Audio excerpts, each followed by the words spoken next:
Kalau ditanya, kamu maunya apa? Aku cuma mau jujur. Aku mau jujur sama ayah tentang apa yang ada dalam diri ini. Tentang isi kepala yang bising. Tentang hari-hari yang naik turun. Tentang diri yang kadang asing untukku sendiri. Tapi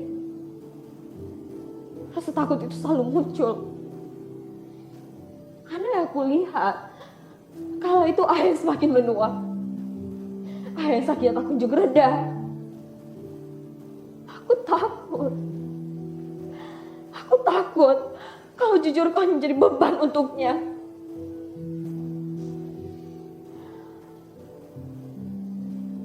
Aku juga ingin bicara dengan mama. Ingin bilang, Ma, anak perempuanmu ini butuh sosokmu.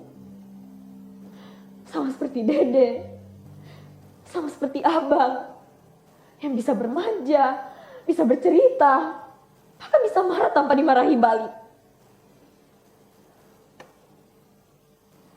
Aku juga ingin duduk di samping Mama dan bilang, Ma, anak perempuanmu ini sedang tidak baik-baik saja. Tapi semua itu cuma ada di kepalaku. Cuma jadi imajinasi yang tak kapan bisa jadi nyata.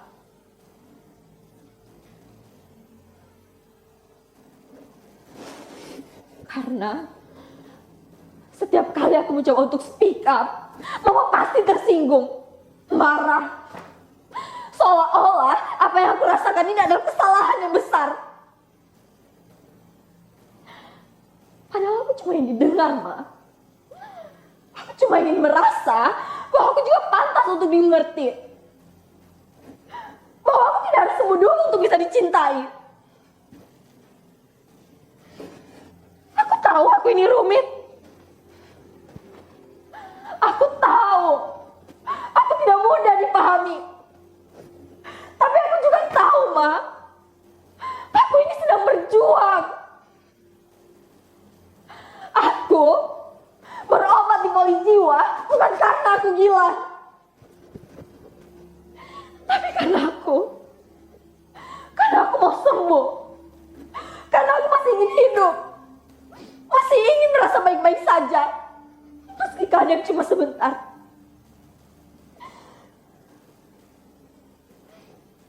Aku bukan cerita indah.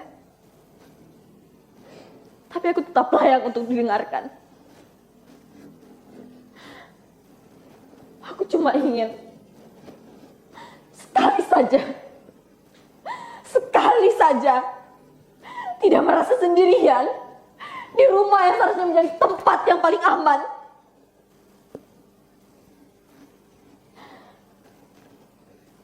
Aku masih di sini. Dan untuk hari ini, itu cukup.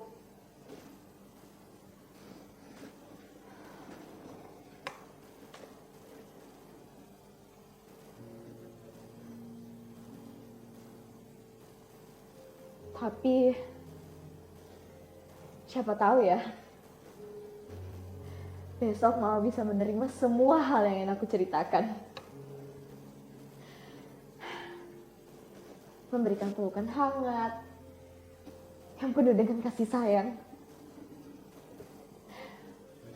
Mungkin Mama juga akan tersenyum dan bilang,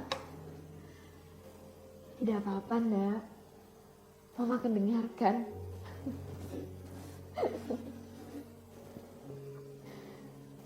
Astaga, maaf ya, aku jadi terbawa suasana.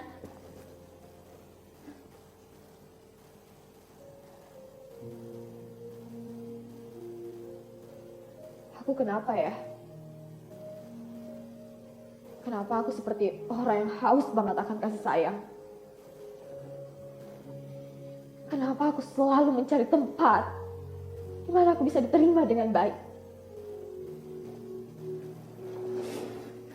Kadang aku merasa seperti orang yang sedang mengemis kepada orang-orang yang sebenarnya bahkan tidak menginginkan kehadiranku.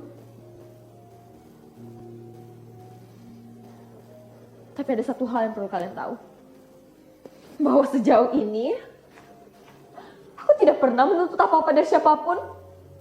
Bahkan dari keluargaku sendiri. Aku tidak pernah menceritakan masalahku. Karena egoku selalu bilang, kamu bisa, kamu kuat, dan kamu harus tahan. Aku selalu mencoba memberikan semua yang bisa aku berikan. Selalu ngasih apapun yang bisa aku kasih. Tapi, anak yang apa-apa sendiri ini juga butuh yang namanya dimengerti. Bukan diminta. Bukan dipaksa. Cuma dimengerti. Aku capek. Tapi aku masih di sini.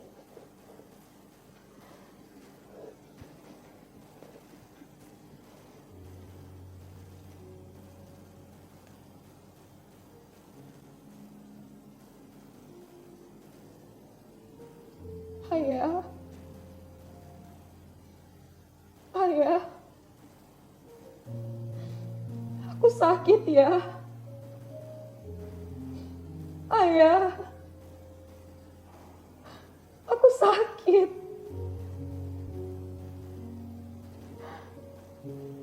Saat ayah pergi untuk selamanya, aku sadar ada yang berubah dari diriku.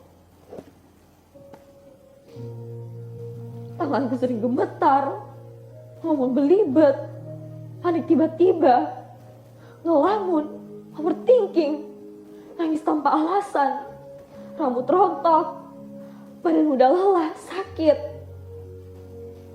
Dan aku sadar, batinku sudah terlalu lelah.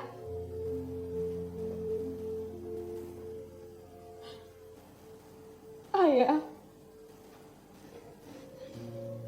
mereka tidak pernah tahu tentang seberapa sabar aku berusaha untuk tetap semangat.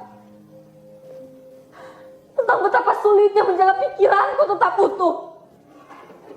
Tentang bagaimana aku terbiasa. Tapi itu bukan berarti aku baik-baik saja.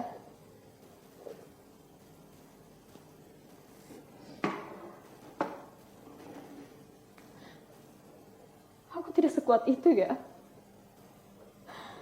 Aku cuma belajar menerima. Menerima semuanya yang katanya takdir.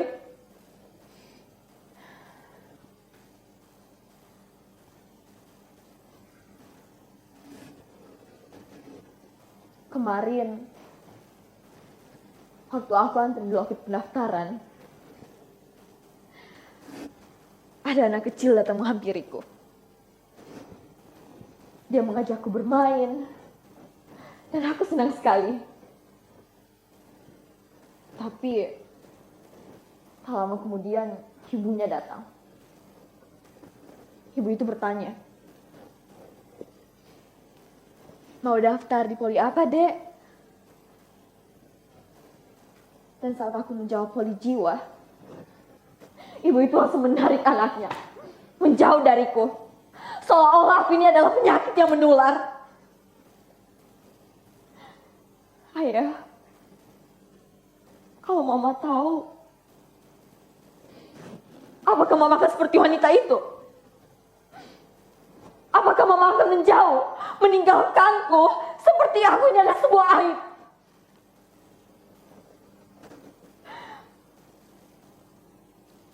Ayah, aku bukan orang jahat.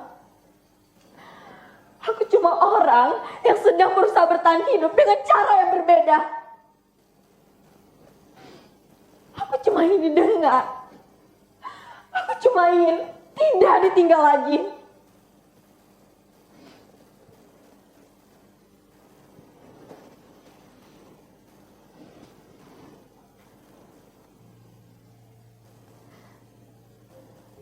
Sejak ayah pergi untuk selamanya.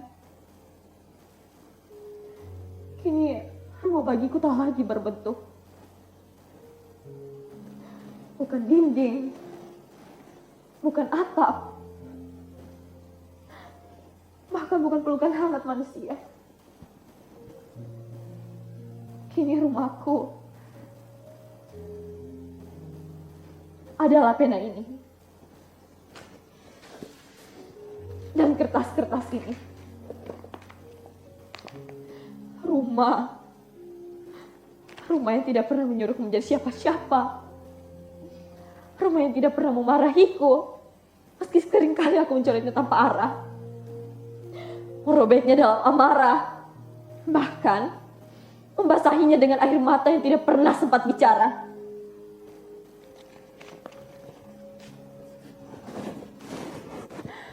Lewat tulisan-tulisan inilah aku bertahan. Bertahan di saat dunia terlalu bising untuk didengarkan.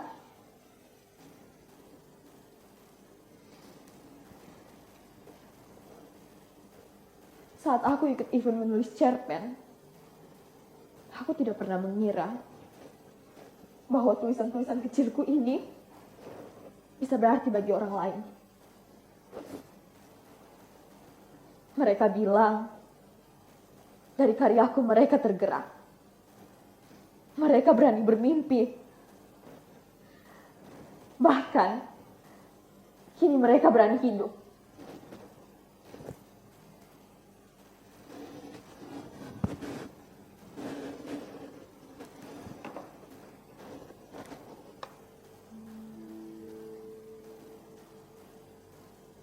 Ayah, ternyata hidup terus berjalan ya. Tanpa bertanya, sanggup atau tidaknya anakmu ini. Tanpa peduli siapa yang masih tertinggal di belakang. Tapi, aku masih di sini. Walau kadang pikiranku sendiri menjadi musuh paling bising. Walau ada hari-hari di mana aku cuma bisa menangis di kamar mandi dan pura-pura kuat di depan semua orang.